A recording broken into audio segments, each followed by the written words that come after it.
প্রভু, আমাকে 100 পুত্রের মা হওয়ার আশীর্বাদ দিন। তথাস্তু। প্রভু, স্বামী ছাড়া আমি কিভাবে 100 পুত্রের মা হব? এই প্রশ্ন শুনে যমরাজ মুহূর্তের জন্য স্তব্ধ হয়ে গেলেন। গল্প শুরু হয় রাজকুমারী সাবিত্রীকে নিয়ে। তিনি ছিলেন সুন্দরী, জ্ঞানী এবং দৃঢ়চেতা। একদিন নিজের জীবনসঙ্গী খুঁজতে তিনি বনে গেলেন। সেখানে তিনি দেখলেন এক যুবক কাঠ কাটছে। তার নাম সত্যবান। সত্যবান আসলে এক রাজপুত্র। তার অন্ধ পিতার রাজ্য শত্রুরা ছিনিয়ে নিয়েছিল, তাই তারা বনের একটি ছোট কুটিরে বাস করছিল।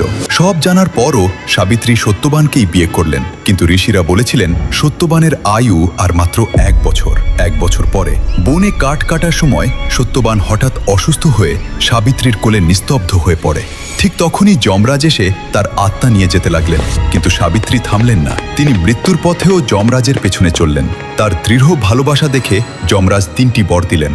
সাবিত্রী প্রথমে শ্বশুরের চোখের আলো এবং তাদের হারানো রাজ্য ফিরে পাওয়ার পর চাইলেন। তারপর নিজের পিতার জন্য 100 পুত্রের আশীর্বাদ চাইলেন।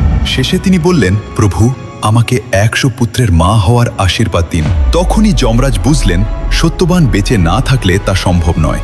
অবশেষে তিনি সত্যবানের প্রাণ ফিরিয়ে দিলেন।